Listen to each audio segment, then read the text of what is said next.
Good morning, everyone, and thank you to all of you for joining us for this session on expanding opportunities in Europe for researchers at risk. Just a reminder that for information on accessing the interpreting service, please see the instructions in the chat window on your screen. I'm Sinead and I direct Scholars at Risk's European office, which is based at Maynooth University in Ireland. And Scholars at Risk, as many of you know, it's an international network of over 500 higher education institutions in 40 countries. And we're working to protect scholars and promote academic freedom. Our European office at Maynooth coordinates the Inspireurope project, the initiative to support, promote, and integrate researchers at risk in Europe. So in the last session, we heard about some of the challenges facing researchers in the course of their careers, including some of the new issues arising from the current global health pandemic and how researchers are dealing with these in practice. So this session will ask how the academic and non-academic sectors in Europe, including researchers, universities, companies, NGOs, governments, and funders, how we can together rise to meet those challenges and create new opportunities. And before I introduce our four panelists, I'd like to kick off our discussion today by mentioning two of the starting assumptions, if I may, of the Inspireurope project. And I think this will help give some context to the discussion. And so these are, number one, that existing EU and national fellowship programs and other supports are underutilized by researchers at risk, and that's for a variety of reasons. And number two, that there's a need for more coordination between, on the one hand, organizations who are supporting researchers at risk, and on the other, European and national research and innovation funding programs. And in particular, there's a need to bridge the gaps between academia and industry when it comes to support measures for researchers at risk. So in keeping with this goal of bridging gaps between sectors, the representatives on today's panel, I think, bring different perspectives to the questions that we're addressing. And so I'm delighted to now welcome and introduce the panelists in this session. Joining us today, we have Michael Gaebel, who is Director of the Higher Education Policy Unit at the European University Association. Welcome, Michael. We have Claire Morel, who is head of the Marie Skłodowska-Curie Actions Unit at the European Commission, which focuses on the mobility and training of researchers and the development of excellent doctoral programs. Welcome, Claire. We also have Ulla Engelmann, who is from the European Commission's Directorate General for Internal Market, Industry, Entrepreneurship and SMEs, otherwise known as DG GROW. Ulla is head of the Advanced Technologies, Clusters and Social Economy Unit. And we have Matthias, Girod, who is Secretary General of Euroscience, a non-profit grassroots association of researchers in Europe with over 2,600 members in 77 countries. We're going to begin the discussion with a short presentation from Michael Gable at EUA, who's going to present the findings of two surveys recently undertaken by the Inspireurope project. And then we'll go into two rounds of questions to our speakers, after which we're going to open the floor to you, the participants. And we hope you will contribute your thoughts and ideas to the discussion through the Q&A tab at the bottom of your screen. So once we've heard from each of our speakers, we'll open the session to the questions or the points you raise. And just a gentle reminder that if you wish to enter a question anonymously, you must tick the anonymous box before you submit. And now, Michael, it's over to you. Hello, everybody. Really pleased to speak to you at the end of this morning. A quick question. Can you see my screen now? Can you see my presentation? That's good. Great. Before I start the actual presentation, probably a word of the EUA. We are a member of the Inspire Europe Consortium, and we take pride of calling ourselves the voice of the European universities because we represent more than 800 universities and national rectors conferences from all over Europe. And when I talk about Europe, it's the wider Europe of the Council of Europe, so going beyond the European Union. And what we do is pretty much everything that could add European value to what universities do. So we are involved with membership activities and services, but also contribute, and that's the main mission, to European policy development. You heard this morning my president, Michael Murphy, pointing to the importance of addressing academic freedom more strongly, and also make quick suggestions on how to do that. And this has clearly been a topic which has been growing in importance at EUA. So in the recent years, we have started to engage more with scholars at risk and students at risk, also because the insight came that this cannot be taken for granted, but needs active work, both at policy and at institutional level. I want to give you a brief insight into the work of the Inspire Europe project, or particular tasks of it. As you saw, this is very much about mapping approaches on how to host scholars at risk, at higher education and other institutions. And we are conducting a mapping exercise on that. And part of the mapping exercise were 2 surveys that we conducted in the beginning of this year. And we have just closed them recently, and we are evaluating now the data. I will not be able to show you much this morning, but in the autumn you will find other events where we will present the full data and the results. For today, I just give you a brief overview on some main findings. So there were 2 surveys. One was to hosting institutions, the other one to researchers at risk. And as you can see, we had about more than 100 responses in each of them. For the hosting institutions, this were 3/4 universities. The others were research institutions, but we also had some NGOs which participated in the survey. And more than half of the institutions actually host currently researchers at risk. Now, looking at the researchers' responses, as you can see, and I think that some of the corrections probably that we could also get from the session that we had, just where 3 researchers talked to us and presented their situation. 85% of the researchers that participated in our survey had actually prior international experience, mostly at PhD level. About 2/3 were male, and very importantly, about half of them brought a spouse or also children, which is of course important for their situation then. And also something that you heard already this morning, 44% were in temporary work, and only 90% had a permanent residence permission, and 27 had recognized refugee status. Looking at where the institutions come from, you have that listed there, split by Germany, France, and then Sweden, and so on. And you find an interrelation with the places where the researchers currently live at. This is not by accident. It is because we usually identified the researchers through the higher education institutions. So we sent the survey to the institution, which forwarded then the researchers' survey to the researchers. One of the questions that we wanted to explore was why actually engage research institutions in hosting researchers at risk, also with the idea of what is the motivation there and how can we get more institutions hosting researchers at risk.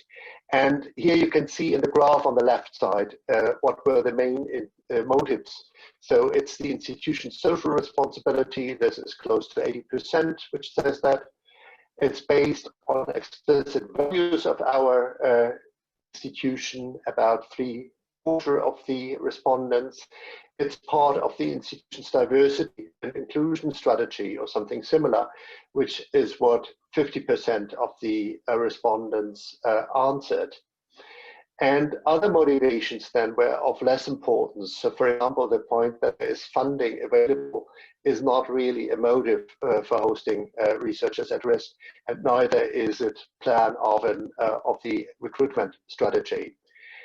But on the other hand, and I think that's interesting, if you look on what are the actual benefits that institutions which host researchers at risk get from the presence of these researchers, then I think you find very much the same benefits that you would also get from other international researchers that come to your campus. So it's clearly strengthening the international dimension of research and teaching, enhancing the talent pool, and also internationalization at home.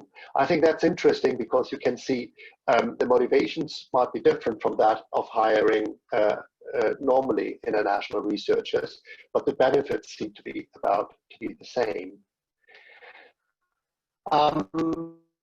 We also asked institutions and also just what are the changes that you experience, and looking at what the institutions answer, you can clearly see this is dominated by, I think the two main points are financial support for appropriate placement conditions and for integration measures by 81% and 68% of institutions, and then also to find appropriate for the researchers at risk, 67%. So still obstacles play an important role. And I think very interesting results. Close to 50% have difficulties to identify researchers at risk, which is, I think, really an important finding. Now, the interesting thing is that from the point of the researcher, this looks a little bit different. And I think you will recognize here a few of the points that were made by the previous panel. So finding employment that matches the profile of the researchers, that's an important point. Also finding permanent employment or transitioning from the fellowship that one received, the researcher's fellowship, into permanent employment. These are important issues, and they are only next on the list, those ones, and indeed enhancing language skills. And we just heard a discussion about the language skill issue that takes time and attention, but might not fit very well into your 1 year grant contract, where once it's started, you have to think already about what do I do next when this exists. On the other hand, language skills also could give you access to additional employment possibilities. So this is a bit of a vicious circle here. To close this slide with something positive, an answer that we also received, that the researchers at risk that were at their position, 88% were actually very pleased with the position that they have, both regarding the profile of the position, but also with the material conditions for their remuneration. So that's actually quite not only challenges, but there are also positive points to be made. As talked about funding, as this plays such an important role, we tried to explore how institutions actually provide, or where does the funding for researchers at risk come from. And as you can see here, it's more than 70% of institutions say it comes from our core budget. And then you have a couple of other funding sources that are important, depending also on whether your country provides it, whether you undertake fundraising, and whether there are regional funds available. And as you can see, it's almost 1/4 of institutions that also uses European funds for researchers at risk. In the researchers at risk, how they experience funding opportunities in Europe. That's actually, you get a very interesting picture. And actually, we asked them a question where they could also indicate on whether they actually have enjoyed this kind of funding support. And the scale was between having successfully applied and have never heard about this funding option. And as you can see, 30% have successfully applied for specific funding for at-risk scholars. This is the dark blue, but only 38%, but there are 38% who have never heard about any specific funding opportunities for at-risk scholars. And so I can go down, and national fellowships come next. 14% have successfully applied. And then there are the Marie Curie and the European Research Council funding, where between 3 and 5% has been successful. But I think the main point here is that between 30 and 40% of researchers does not know much about funding opportunities, and that's probably something to be taken into consideration in future information campaigns. My last point here is about expanding opportunities. So we asked the higher education institutions, what would you actually need to host more researchers and to host researchers better? And here is where the main responses. So additional funding, as lack of funding is clearly an obstacle to take in for researchers, but also national and European policy support. And that also came out this morning very strongly in the first session that we had. And you also saw in on a previous graph that legal obstacles are still a problem in many countries. And then, but also, and that goes more to the internal affairs of the institution, institutional leadership support. Now, the feedback is not that leadership does not want researchers at risk, but it's also not a might not be a key priority for the leadership, and leadership engagement clearly could make a difference here. And then a point that was made also that peer learning and exchange with other institutions could really help very much to improve the situation and to learn from the approaches that others had, but also from the failures. We asked the same or a similar question to researchers at risk, and here you can see what kind of structural support they would need.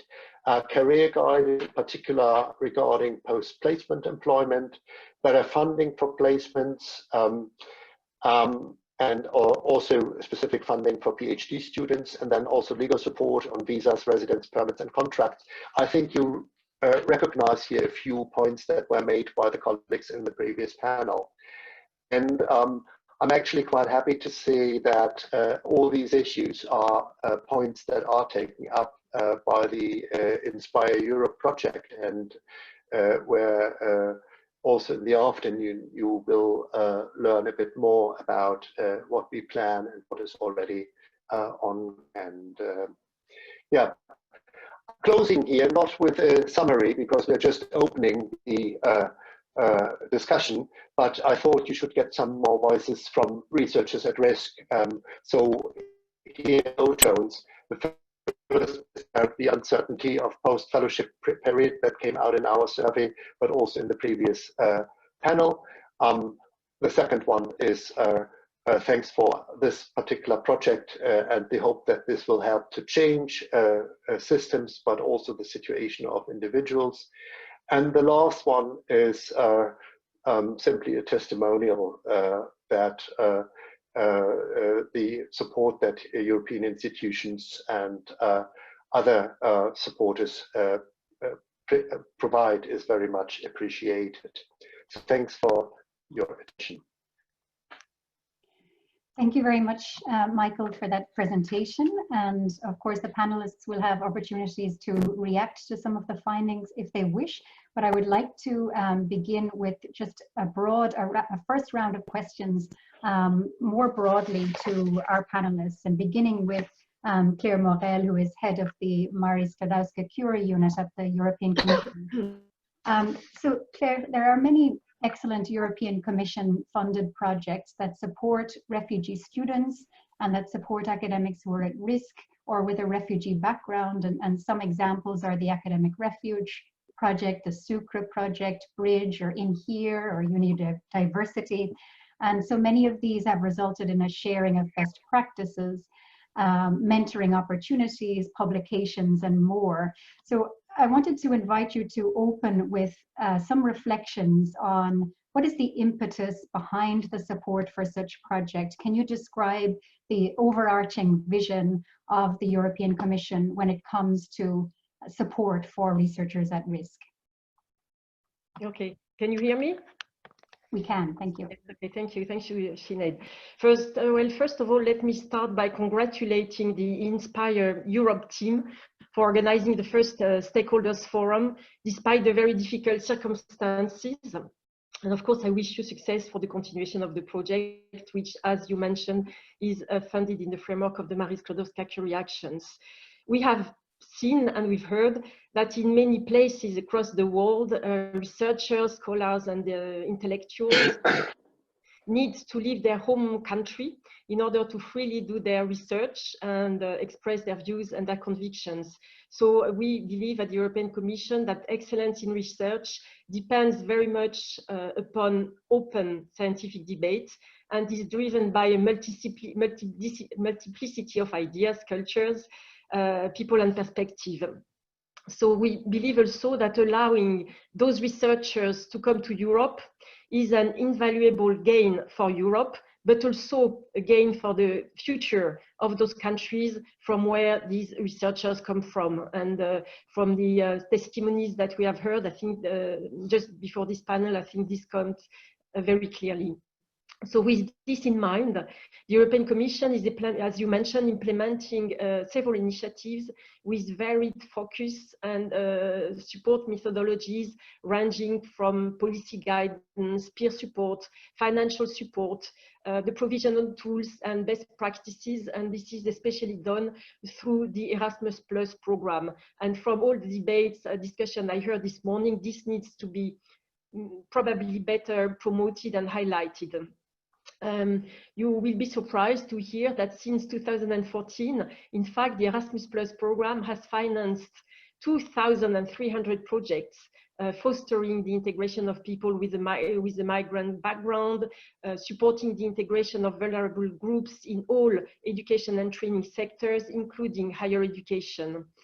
The focus has been very much, as I said, on the integration of migrants, refugees in higher education and research institutions within Europe, but also in neighboring countries. Because what we heard and what we know and we see is that universities, when they host researchers at risk, refugees, students, and scholars at risk, they need to provide additional services for those population, and we need to take this into account, and they need to take into account the specific difficulties which are encountering, which they are encountering. And I'd like to mention as well the issue of languages has been highlighted on several occasions. Maybe it's not yet well known that the Erasmus Plus program has an online linguistic support which is offered free of charge for the benefit of refugees. And for the time being, several thousands refugees or people at risk outside Europe have started using this online linguistic support tool to develop their skills in a number of European languages. I would like to mention you mentioned a number of projects, but I'd like to mention 3 of them, just to give you an idea of the wide range of support which is provided through the, essentially through the Erasmus Plus program. One project provides counseling for refugee and migrant integration into the labor market. We've just heard that the career counselors working in public employment agencies, they play a key role in helping refugees and migrants and researchers at risk to integrate into the labor market. Yet they are very rarely prepared for the specific needs of these groups. So the project has developed higher education courses that qualify career counselors to give innovative guidance to the refugee, migrants, people at risk for the future. Another one is linked to the issue of the recognition of qualifications. This was, I'm not sure it was mentioned this morning, but there is a project which is called MericNet, which addresses the issue of recognition of refugees' qualification in the South Mediterranean countries. And linked to this, we have also provided support to the NARIC network. It's a network of national academic recognition information centers, and they have developed specific online guides to support credential evaluators on how to recognize, to introduce recognition procedures and qualifications that are presented by this group of people, to help as well those students, researchers in seeking recognition for access or continuation of higher education, as well as those seeking employment, and for employers as well. And the last one I'd like to mention is a project which is called Academic Refugee, which promotes the core academic values and welcomes refugees and threatened academic to European campuses, and its aim to increase the number of individuals which are supported and inspire more institutions to do their part in this field. Of course, we should not forget the EU Regional Trust Fund, the MADAD Trust Fund, which supports access to university education in the region neighboring Syria, and has so far provided more than 6,000 scholarships. As the Marie Sklodowska Action, we are quite proud to be in of this discussion through the support we provide to the Inspire Europe project. And we want to use, obviously, all the evidence that you will gather to provide informed policy making across Europe for researchers at risk. You might know that the European Commission is preparing 2 new communications, one on the European research area and one on the European education area. And we will propose a vision regarding researchers at risk and more broadly, academic freedom in the framework of these 2 communications. The idea, and especially under the European education area, is to tackle the waste of talent among third country nationals based in Europe by advancing the issue of mutual recognition and institutional cooperation. So I'd like to end here, but I would be happy to continue that discussion if there are questions. Thank you very much, Claire. And we will come back to you shortly with a question on the Marie Curie individual fellowships in particular. Excuse me, but first I'd like to bring Ulla Engelmann at DG GROW into the discussion, if I may. So Ulla, an important goal of the Inspire Europe project is to increase opportunities for researchers at risk, not only within universities, but also within companies and across industry in Europe. And we know that DG GROW has several initiatives that may be of interest to the researchers that our organizations work with, who are from diverse backgrounds and different locations. So for the benefit of researchers at risk who are joining us at the event today, and who may be interested in transitioning from academia into industry, could you point us towards some examples of supports that already exist at the European level to make this transition a little bit easier? Yeah, hello, thanks a lot. Can you hear me well? Okay, so yes, researchers at risk are an asset, especially now, because as we talk about how to recover, because I think the economic recovery phase is something which is very crucial. And I think that will probably also create additional opportunities, because we are looking very much now, how can we help to stimulate activities and help European recovery. Of course, we also have to see that it will be a lot of companies are laying off staff, So there is this double side of it, but there is also the need, high need of particularly highly skilled people, and researchers qualify as highly skilled. So, but the European Commission aims to support an environment attractive to all forms of entrepreneurship, business development, and leaving no one behind. And this including those from more vulnerable groups, with the aim to make the EU in its entirety stronger and more cohesive.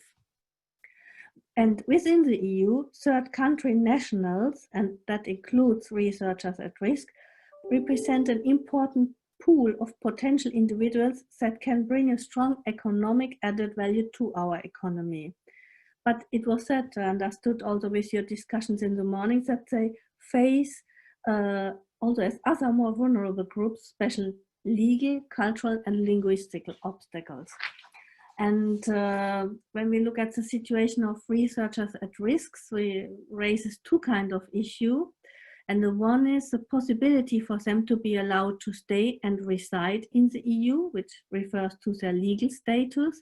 And there, the EU has adopted two sets of rules on the legal status applicable for researchers, which is the Student and Researchers Directive, which concerns research activities as such, and the Blue Card Directive, which applies to high-skilled that are in an employed relationship and which can also be relevant for researchers if they decide to work in the private sector, because again, they qualify as high-skilled.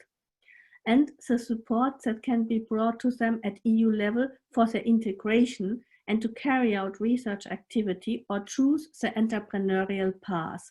And there, the third country nationals are covered by the Action Plan for Integration. And for business support purposes, calls have been launched. And these calls were launched in 2016 to aid in the creation, the improvement, and wider distribution of support schemes for migrant entrepreneurs. And these that includes those who want to work for the private sector. And in October 2017, 4 projects were launched. They are called Eman, Eman Up, Magnet, and Mega, and they are representing 11 countries. And with these countries, also a number of European level organizations are involved. And the focus of this project is to support the networking of organizations working in migrant entrepreneurship. They also focus on facilitating mutual learning, the evaluation and improvement of existing support schemes, and the exploitation of synergies or the development of strategic collaboration. So these networks can be very important contact for researchers at risk, because like they can also get dedicated training to work in business or industry, or if they wish to set up their own business. So it is highly recommended if you want to look outside the university world to do this via the networks, because they can help and facilitate the access. And part of these networks are also very often social economy entities who are also there to help and often work also with integration services, so that there is an additional added value to be part of these networks. There are existing other networks like the European Enterprise Europe networks, which is there to help SMEs to innovate and grow internationally. So they have this international support network working in 60 countries, and they are also offering professional support services to bridge the gap between research and the market by facilitating these transnational business academia innovation partnerships. So this could be another way to get a foot in via being part of the Enterprise Europe network, the EEN, which is often done via the chambers of commerce, and this is something also very regional. So it might be also interesting for researchers at risk to be in contact with the chambers of commerce, which is maybe something you do not necessarily think of as a first contact point for researchers, but they can help. And another concrete area which can help is cluster organization, because business are often organized in clusters, industrial clusters, and these industrial clusters also work internationally. And also there, because these are all things which you would not think right up front, but it's again this factor of if you enter a network, you can have the help there. And then there is also Europe Business Portal, which gives practical guides how to do business in Europe, which goes, and this is for everybody, but this is something where you can get advice from. But I think for me, the strongest point is look at the different networks, which are not necessarily what you know from the academic world, but the different business networks which can help. Thank you. Thank you very much, Ulla. And I'm noticing that there are already some requests for Claire, Morel, and Ulla, the initiatives that you're mentioning in your opening remarks. If we could have links to those either during the session, if you have colleagues that are working, who are joining on Zoom today, maybe you could ask them to send us a quick message and we'll share those links. Otherwise, we're very happy to circulate all of these after the event. I want to turn now to Matthias, and I'm also keeping an eye on the time because we want to make sure that we have enough time for questions to respond to the good questions that are coming in. So Matthias, if I can turn to you and ask you, as a grassroots association of over 2,600 members in 77 countries, what do you see as the role of Euroscience in supporting researchers at risk? Thank you very much. Thanks for the invitation. Okay. Euroscience, I mean, the vision of Euroscience is basically to work for a scientific workforce that, that introduces positive change in the society. And from this point of view, actually, researchers and scholars at risk are basically important for us in two ways. On one part, of course, as part of the scientific community, to integrate them in the scientific community, but also on the other side as a part of our society, and we helping science to basically help them integrating and manage their lives. And we are especially in a unique situation because we are a membership-based organization of individual researchers. So with this, we are complementary to, for example, the European University Association, but also to other associations that represent institutions. We are representing the researchers, the individual researchers, regarding their, regardless of their affiliation, regardless of their career stages, and also regardless of their profession. And in this case, what we are doing is we can do two basic things. I mean, the one thing is, of course, raising awareness. So we are giving our membership a voice on their problems, on their issues. We have different initiatives for that. So we have, for example, our flagship initiative is the Euroscience Open Forum, which is a biennial conference that is dedicated to the dialogue of science and society. So it's not a specific scientific conference, but but really it's a conference about science. And in this case, of course, we have usually a lot of, several panels that are dealing with these issues, not only for scientists at risk, or researchers at risk, but also for general questions of young researchers and so on. What is specifically dedicated during this ESOP conferences, also a very powerful tool to raise awareness, is our Ramal Award, which is an award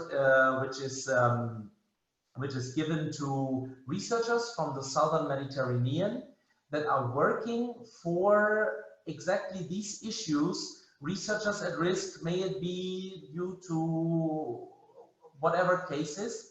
And we are publicly raising the awareness and announcing the winner of the Ramal Award. The second part where Euroscience can really plays a major role is the networking. We have several working groups in which our members can meet, and they can meet in several levels. So that means that we have working groups, for example, in our working group on entrepreneurship, but also on career development. and science policy working, where we have experts from the well-distinguished professors or the lab leaders, also from industry, especially in our entrepreneurship working group, of course, but also for young students from several countries that meet, that discuss, that work on projects, and of course also exchange contact details and offer help to each other. So this is also the last thing what we are doing also with these working groups is we try to also offer concrete help. So it's not just let's say a discussion panel, but also we offer concrete helps. For example, now we are starting our working group on fundraising. That's also a bit of an unknown response to actually the survey that we have heard before.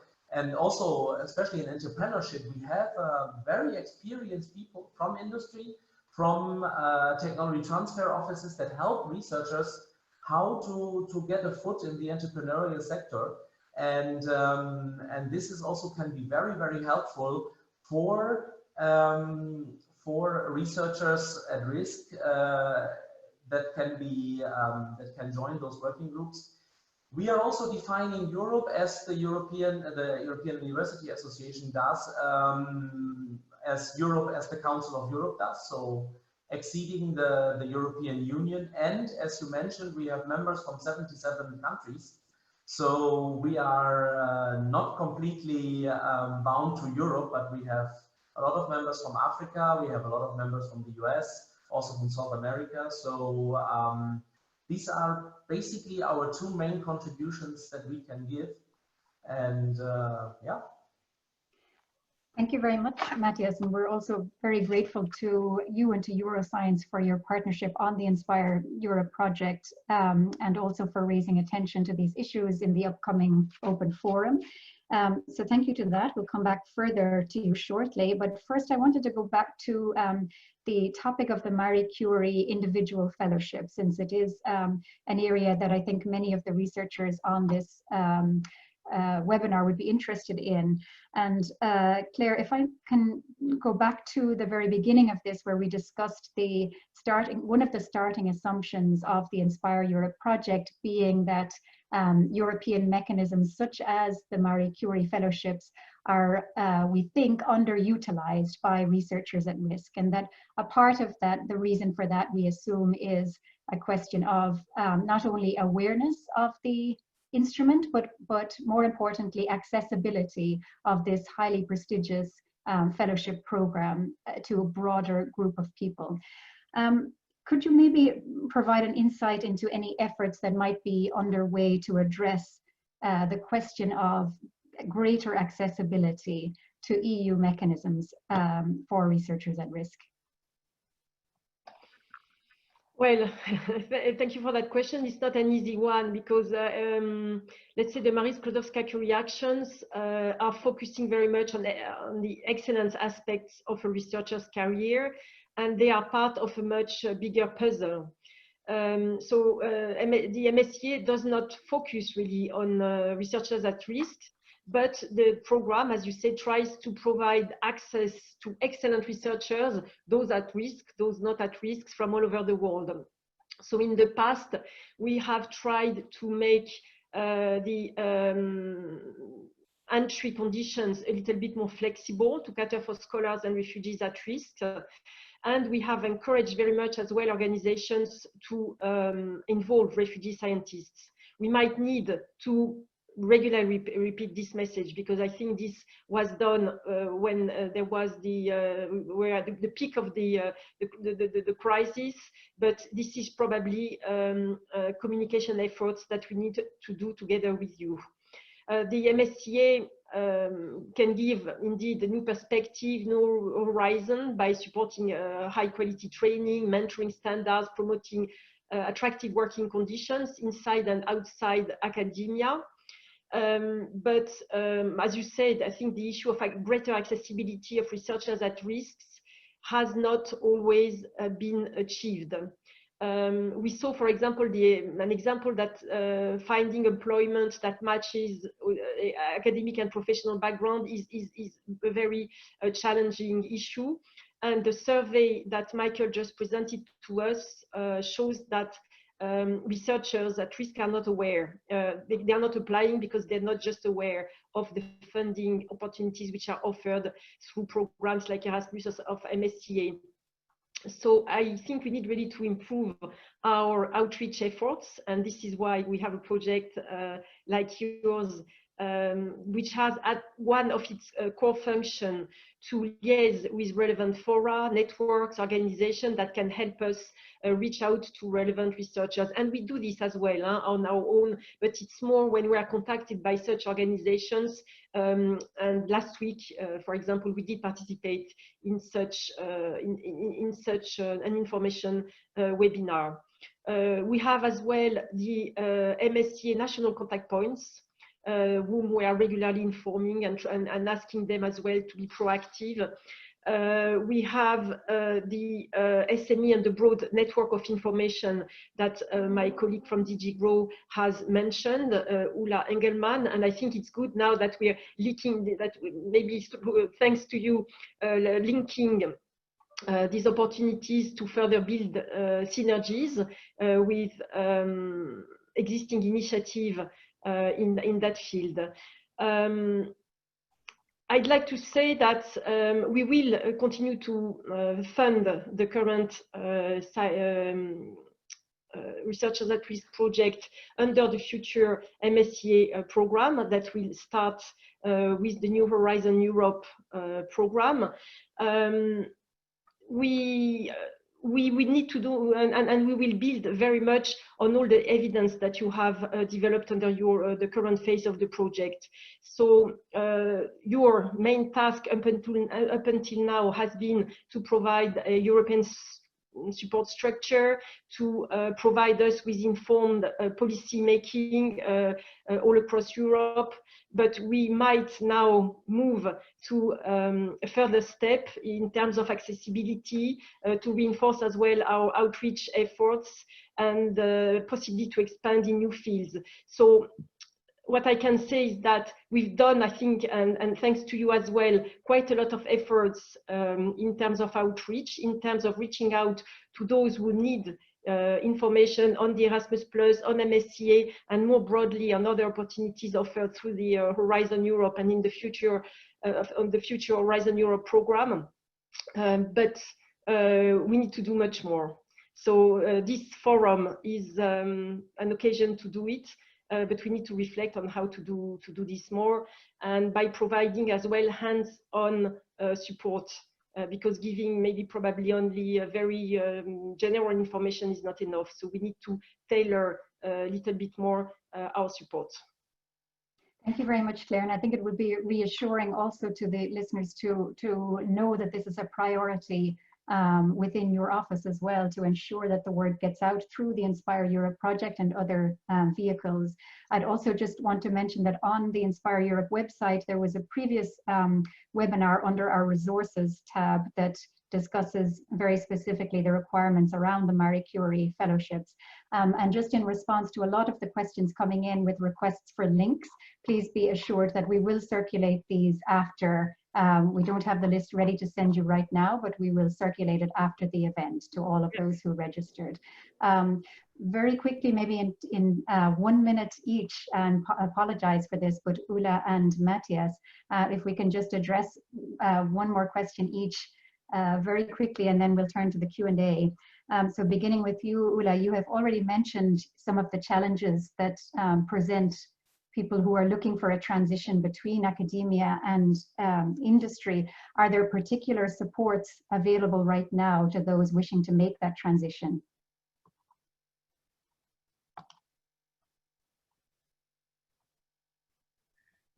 So very shortly, because we are now working what will come up very soon, which is an updated skills agenda for Europe. And I think there, we've, together with other colleagues in the Commission, we are working what we call a pact for skills, because we think it is important that industry works together also with the skills they need, because by now we were focusing a bit on the skills the researchers or all the researchers for risk have. But if you want to go and apply, we are now not talking about having your own company, because this I mentioned in the question before, where we'll send you the links. But if you want to apply and be part, then you need also to question yourself, what does this company need? But also the companies themselves need to do much more on skills anticipation. And I think there we want to make much more opportunities also available on and upskilling. And this might be particularly also interesting for junior researchers who want to enter in the business area, and they sometimes have really to develop skills which makes them attractive to be hired. And this is in this case not only the list of publications. So because there are much more other skills like communication and management skills. And I think also now in the times we are living now, with all the webinars which are available, this has really enhanced these possibilities, and we want also to help to find your way through this. So I think there is more to come in the beginning of July also, and I would invite to watch out for this, because this reskilling and upskilling is of course and also very useful for researchers at risk. Thank you. Thank you, Ulla. And it's important to say also that we have workshops this afternoon, as many of you already know, that will look specifically at careers outside of academia for PhD holders. So we'll say more about that momentarily.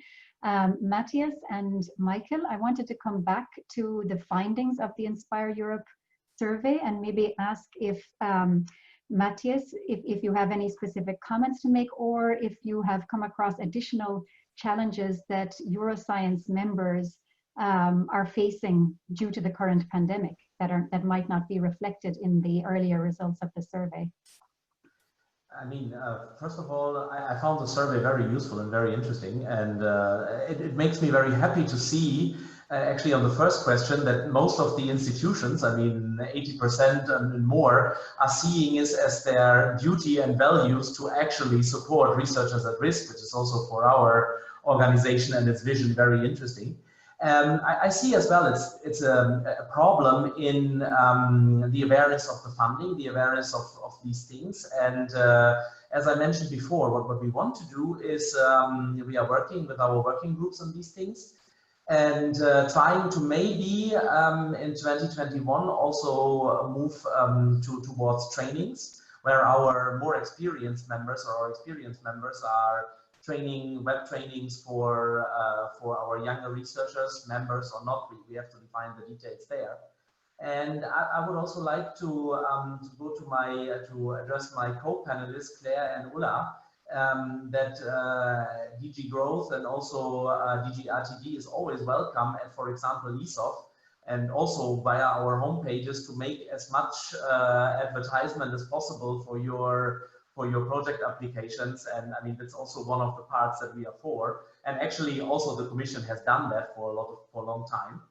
And regarding current problems, what we are seeing during the pandemic is not specifically to researchers at risk, but also they are with that as well, is of course the project run times and the delay of the projects during the shutdown periods.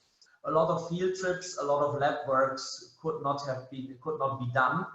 And we are hearing from a lot of our members that this, of course, poses especially also researchers at risk whose working visa, whose family support and so on depend on the EU projects, and that is a problem, not only specifically for researchers at risk, but yeah, this is one of the problems that we came across in the last couple of months, also through our members. Thanks, Matthias. Michael, did you want to come in with any very brief responses or reactions to the presentations? Yeah, probably just briefly on the pandemic. I mean, it's probably too early to assess that. I hope very much it goes the way how Ulla describes it, that there will be more jobs in the recovery measures. We saw it during the pandemic that there was pressure to improve recognition of qualifications, actually, in particular for migrants who have a background in medical professions. So I think that's a clear indicator, and that should be followed up. I think what Claire said, it's making the programs more known and probably also making them easier to apply, because that's also feedback that we get. They're too complicated. That's one point.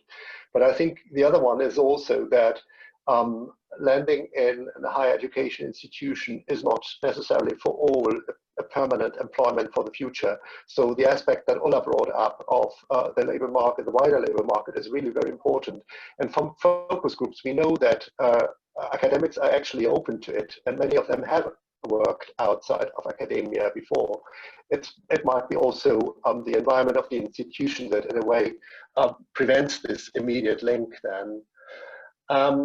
Another point to be made is probably what Matthias said about collaboration, and I think that's very important regardless whether it is Euroscience and how you do it, or how it is EUA, or how we do that in the framework of the Inspireurope project, which really tries to bring together actors from different organizations from all over Europe. That's important. We also get an indication that networks of researchers at risk are particularly helpful, because they know exactly what the challenges are. So whatever level you are, you know, networking it helps to make it more visible and also more acceptable. And I think that's my last point here. I mean, the European projects and what Claire quoted of the 2,300 projects, that's really impressive. But I think what is more important is not just the work that has been done or the funding that went into it, but the awareness raising that took place, and also that European funding confirms the purpose and legitimizes the purpose, actually. And I think this is very much needed also because we know from discussions with colleagues at universities that support for scholars at risk, refugees, migrants, you name it, is not everywhere welcome.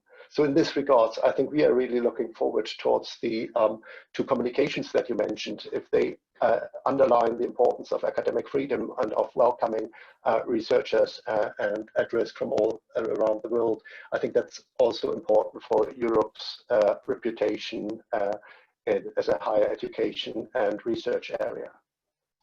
Thank you so much, Michael. I'm sorry to have to hurry things along. Most of the questions, as I say, are not so much on the substance, but rather inviting us to share links to these specific initiatives. So we will do so.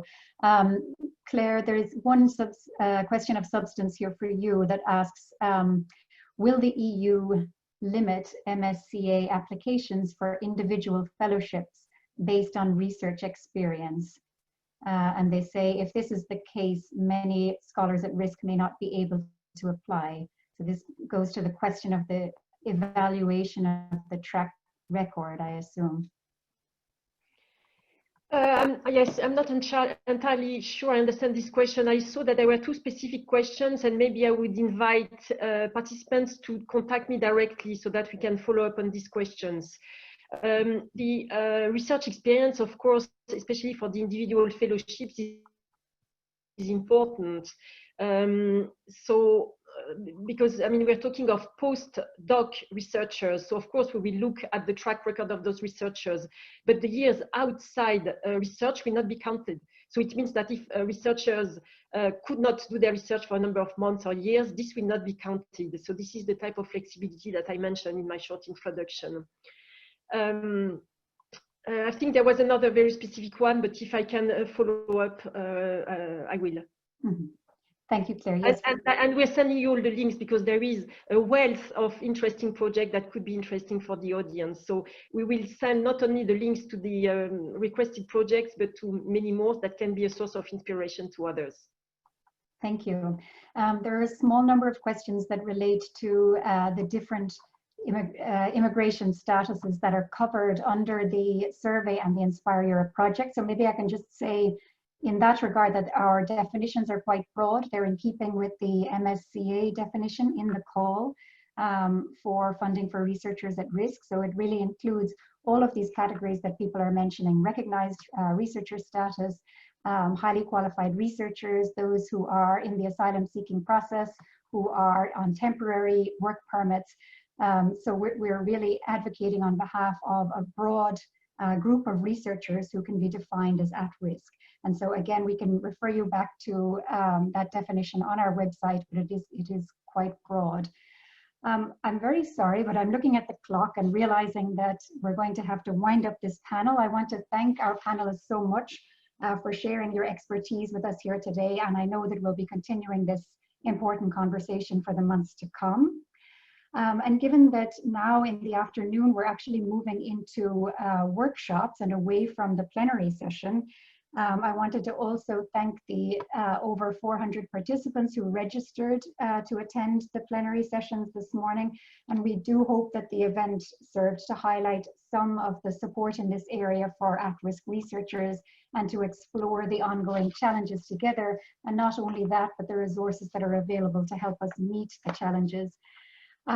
We're going to put a link to an evaluation survey in the chat box, and we'll ask you, you will all receive this by email.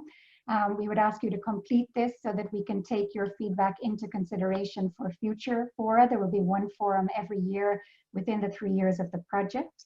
And for those of you who are already advising the Inspire Europe project, either through your participation in questionnaires issued by EUA or directly to us via inspireurope@mu.ie. Thank you, and please continue to contribute your ideas and thoughts.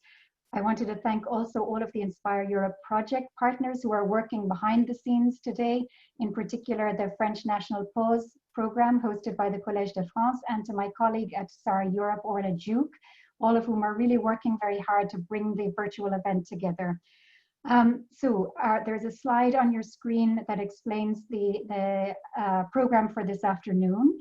It's not too late to register. If you have not already, please go to the link below and register for one of those three, or I think you can register for 2 of the 3 workshops, in fact. The first workshop will be facilitated by Marit Egner at the University of Oslo, and that one is on mentoring and supporting researchers at risk. And then we have 2 workshops facilitated by the Association Bernard Grégory. One is for PhD holders in the humanities, and the other is in STEM. So we're going to take a short break so people can have their lunch, and then we'll reconvene for workshops, not at this link, but at the link for which you'll need to register by following this link on your screen. Thank you so much again to our panelists, and thank you to you, the participants. We're very grateful.